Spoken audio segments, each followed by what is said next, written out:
I was the shy kid in school that all the girls made fun of. No question, I was a loser. But that changed when I got rich.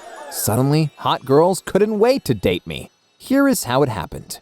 I'm from a Caribbean island. My family's dirt poor, like most everyone else around here.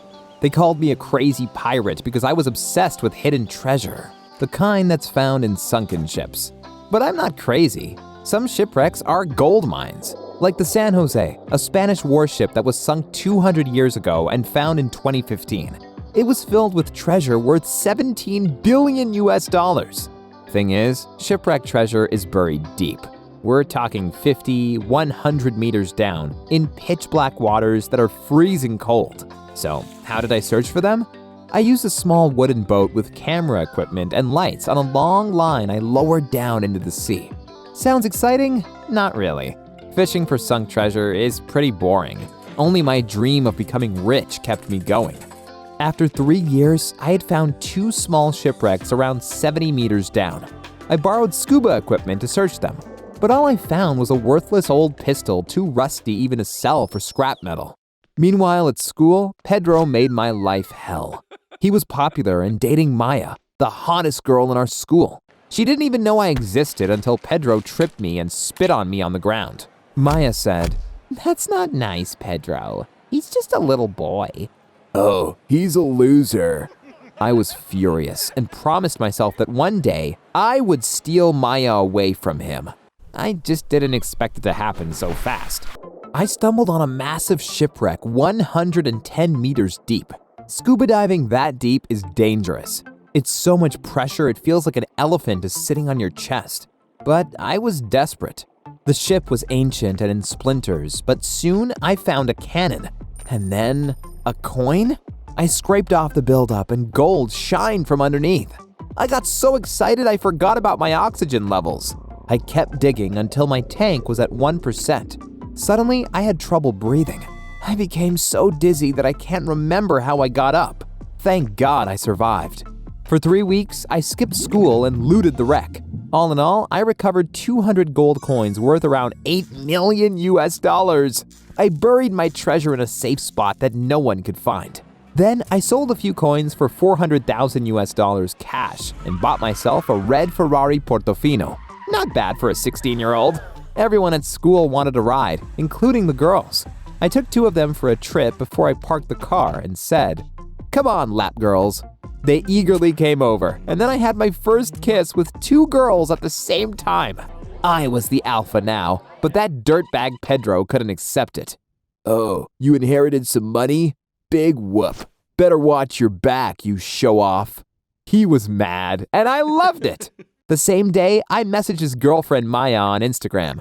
She responded, "Oh, I love your new car. Red is my favorite color." I took her for a test drive up the coast when she said, "This Ferrari is so pretty." "Not as pretty as you." "Aw, thanks. You are so adorable." This was the same girl that 2 weeks before had called me a little boy and laughed at me. But now I had money and status. Nothing could stop me. I grabbed her hair and pulled her in for a kiss. Turns out girls love rich guys, even if they are as ugly as me. Then I told her, break up with Pedro. He's a loser. "Yeah, I know. I've been wanting to dump him for months, but what if he gets angry?" "Don't worry. Give me your phone." I texted Pedro from her number. "It's over between us. You are a loser, and I'm dating the boss now." Then I hired a bodyguard for the next week. A real thug that looked like he was made from a steel pipe. He followed me and Maya everywhere. When Pedro found us, he lunged at me, screaming like a madman. But my bodyguard threw Pedro to the ground in an arm lock. His face was pushed up against my shoe when I said, "You are a loser. Don't mess with me." I pulled Maya in for another kiss and felt like a freaking boss. Then on Insta, I posted me and Maya in the Ferrari with the caption, "Pedro, I stole your girl. Aren't you embarrassed she likes me better? Hang your head and cry, you sad loser." I also posted a video. "Maya, who's the better lover, me or Pedro?" "You, of course. You're my big man." Okay, maybe I got a little too cocky. Because one night I drove to my secret spot where the gold coins were buried. I needed more, but then I heard his terrible laugh. So this is where you got the money from. Well, say goodbye to your precious stash. He pushed me away and took everything. How could I be so stupid? I had nothing left except my Ferrari, and I couldn't even afford fuel for it. So I went to Maya and asked, "Would you still date me if I lost all my money and became poor?" Of course. You are, funny and cute. Then I made out with her, but it was our last time. That night, I woke up to the smell of burning. Pedro had lit my Ferrari on fire, and the flames caught our house. Everything my family had worked for generations was lost in the flames. I wanted to take revenge and kill Pedro, but I had to take care of my sister first. We couldn't afford her medicine anymore, so we fled to the United States to start a new life. Of course, now I'm even more obsessed with becoming rich. Not to get famous or to get women, but so I can get back at Pedro for what he did to my family. There's nowhere to dive for sunken treasure here in Pittsburgh, and without a high school degree, I really have to hustle. 2 years ago, I started a plumbing company, working 15-hour days, and it's already making $5,000 a month in profit.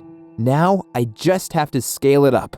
Meanwhile, Pedro is a lot on Instagram these days, traveling the world and dating hot girls with my money.